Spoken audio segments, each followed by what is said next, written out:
taking a minute rest, and then in a second part, we're gonna start increasing the, did I say reps or weight? I said weight, you mean reps. Yeah, I gotta start again. I heard it like a couple seconds later. Okay. Hey guys, Saturday, March 21st, another at-home workout for you. Today we've got a really classic push-pull workout. We've got 2 parts. In the first one, we're gonna be decreasing in reps, then we're gonna take a minute rest, and then in our second part, we're gonna reverse the order of the movements and increase in reps throughout. So today's movements, we've got Sumo Deadlift High-Pulls, thrusters, and push-ups. The push-ups are gonna be the make or break for you in today's workout, so we wanna make sure we're breaking those into manageable sets off the start. We don't wanna go to failure on push-ups, and we wanna be able to keep the intensity up nice and high.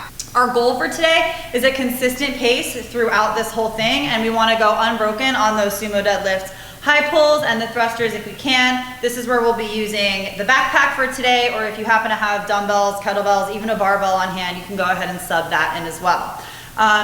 Before we get into reviewing the movements for today's workout, there are going to be a couple of things that you'll see in the warm-up when you look in your Wodify app that you may be unsure what they are. The first is a scap push-up. So this is a really good warm-up for push-up movements. So we're going to get into a nice solid plank. All Denis is doing is letting his shoulder blades come together, and then he's pressing the floor away. So he's keeping everything else nice and straight. He's holding a strong plank position, and his elbows aren't bending. That's the important part. When we're doing the scap push-ups, we want to keep our arms nice and straight and just think about push the floor away, spread your shoulders, and then let them come together. You can take a rest. Second in our warm-up that we're going to see that you might not be totally sure about are we're going to have some deadlifts with the backpack and some high pulls with the backpack. You're going to stand directly over your backpack, nice flat back, bend in the knee, and you're going to hinge your hips back and then stand up nice and tall, keeping your arms straight and squeezing your lats together like you're making that orange juice. Second movement, this is how we're building to that Sumo Deadlift High Pull, is going to be a high pull. So from a standing position, we're just going to pull straight up and bring the elbows up and outside.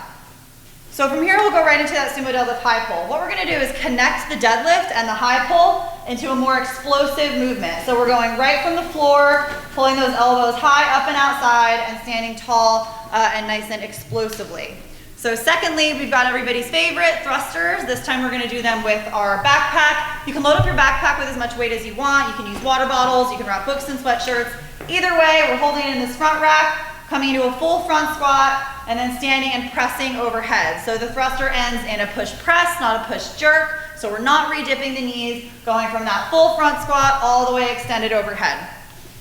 Last movement of the workout today is a push-up, very foundational movement. We've got our body weight brackets going on right now, so you're gonna get some volume in there. On our push-ups, we're looking for, again, a strong plank position. You can see everything is moving as one. As he goes all the way down, chest makes contact with the floor, and then pressing out to a locked position.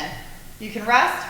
Instead of scaling back, we don't quite have push-ups on the floor yet, to knee push-ups. What we want you guys to do is elevate. So we don't have boxes or benches like you might have at the gym, but everybody's got a couch or a chair, so we can use that. This really nice chair that we have, Denis is gonna elevate on, and he's gonna do the same thing. Keep a nice plank, get his chest all the way to the chair, and then press out to a full lockout. In terms of scaling, these are all really basic movements. You're adjusting your weight in your backpack as needed by what you add into it. So if you do need to modify it, there's a 14-minute cap on today's workout. We're gonna lower the reps instead of lowering the weight. So that's it, have at it, have a good workout.